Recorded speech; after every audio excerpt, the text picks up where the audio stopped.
This is an All Ears English podcast, episode 18. Why are Americans buying bikes and selling their cars? Welcome to the All Ears English podcast, where you'll finally get real native English conversation. Now here are your hosts, Lindsay McMahon, the English adventurer, and Gabby Wallace, the language angel, coming to you from Boston, Massachusetts, USA.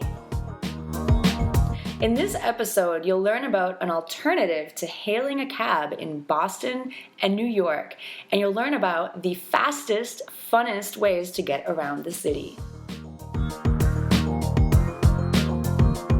All right, so hey Gabby, how's it going today? Hey Lindsay, good. How are you? I'm doing great. So today we're talking about transportation. So Gabby, how do you actually, so we both live in Boston, so how do you get around the city? How do you get around Boston? I get around mainly by bicycle. Interesting. And so why do you decide to not take the train or not drive? Like, what's that about? Well, my bicycle is faster than taking the train, or actually faster than driving because there's a lot of traffic. And as far as taking the train, it doesn't always go exactly where I need to go. So riding a bicycle is more efficient. Cool. And so I bet you save a lot of money. I mean... I do, absolutely. So I don't have to worry about tickets or parking, which can be a headache in the city. Yeah, but what do you do in the winter? I mean, today, for example, it's so cold out. I was dying really just walking cold here. Yeah. Well, when it's not too cold, I still ride my bicycle. If it's really cold or the weather is bad, I will take a taxi or maybe take the bus. Okay. Yeah. Not hire a limo, no. Not hire a limo? Maybe. What about you? How do you get around? I am always on the subway.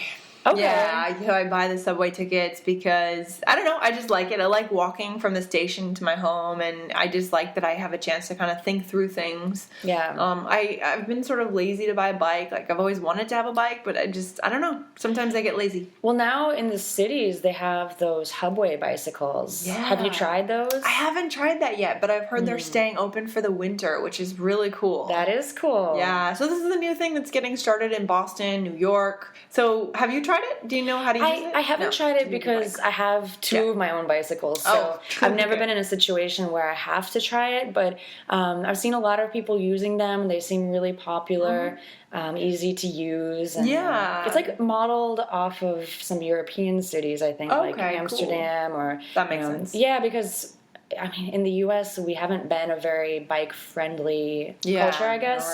But we're becoming more so because it's just more, I guess, environmentally friendly and fun. Yeah. You know, it's something that brings more tourism, too. I think, like, when people visit here from other cities, other countries, and you want to get around the city in a fun way, you know, it's nice to rent a bicycle. It's a good way to do that. So if you're looking for that bike program, it's called Hubway.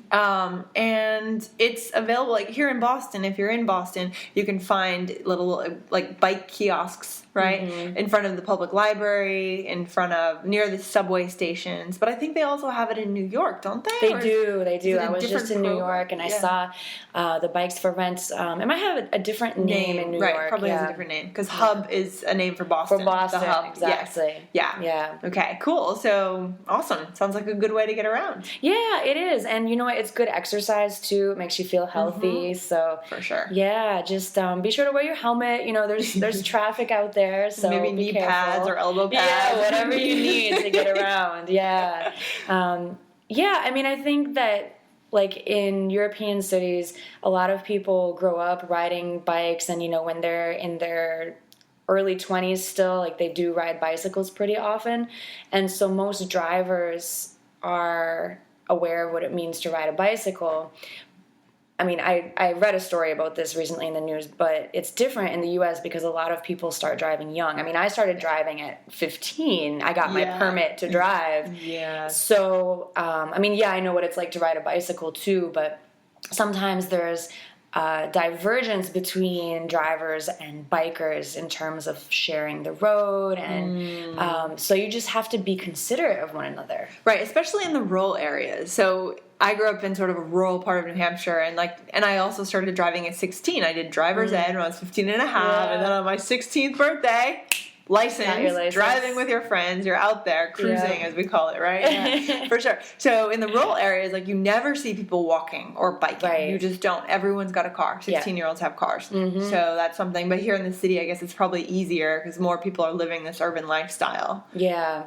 So it's easier to bike, you're saying? I think so. Yeah, probably. Yeah, I think so too. It's just the distance between where you live and where you want to go is not as far. Like if you live in Texas, you don't see bikers as much because the distance is just so much bigger. Definitely. So much farther. Definitely. Yeah. Interesting. So maybe another episode we'll talk about this idea of driving at a young age. Oh, yeah. It's an interesting point. Having a car at 16. Yeah. Yeah. Okay, cool. Yeah. All right, we'll wrap it up for today, I guess. Yeah, and we'll talk tomorrow. We'll do Teaching Tuesday, and we'll share some of these phrases. I mean, we'll explain the phrases that we used in this episode. Yep, so come back and listen tomorrow. All right, we'll see you guys. Then. Bye. Okay, so Gabby, what do you think would be the best way for students to use the All Ears English podcast to actually move from the intermediate to the advanced level? Yeah, a lot of people get stuck at the intermediate level. I know in my own language learning that listening and then reading the transcript of what I just listened to, like a radio program or a podcast, really helped me to push my language skills to the advanced level. Absolutely. So in order to do that and to actually get more out of this All Ears English experience, where can our listeners go? Well, you guys can get premium transcripts of all of our podcasts, word for word, what we're saying, if you go to allearsenglish.com/conversations. And one more time, that's www.allearsenglish.com/conversations. Thanks for listening to the All Ears English podcast.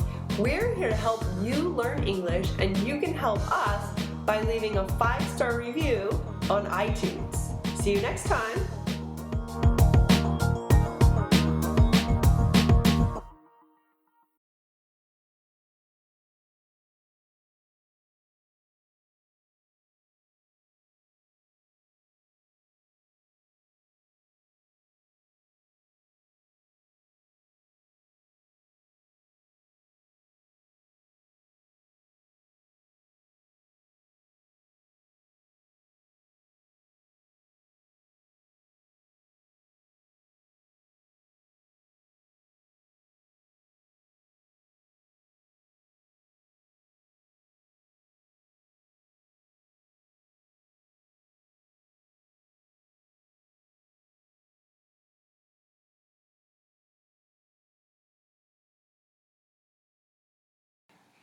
Okay, guys, so I guess you're probably wondering what you're going to do with this podcast and how it's going to help you learn English. Well, there's a right way to use a podcast to learn English, and there's a wrong way to use a podcast to learn English, and we don't want you to use the wrong way.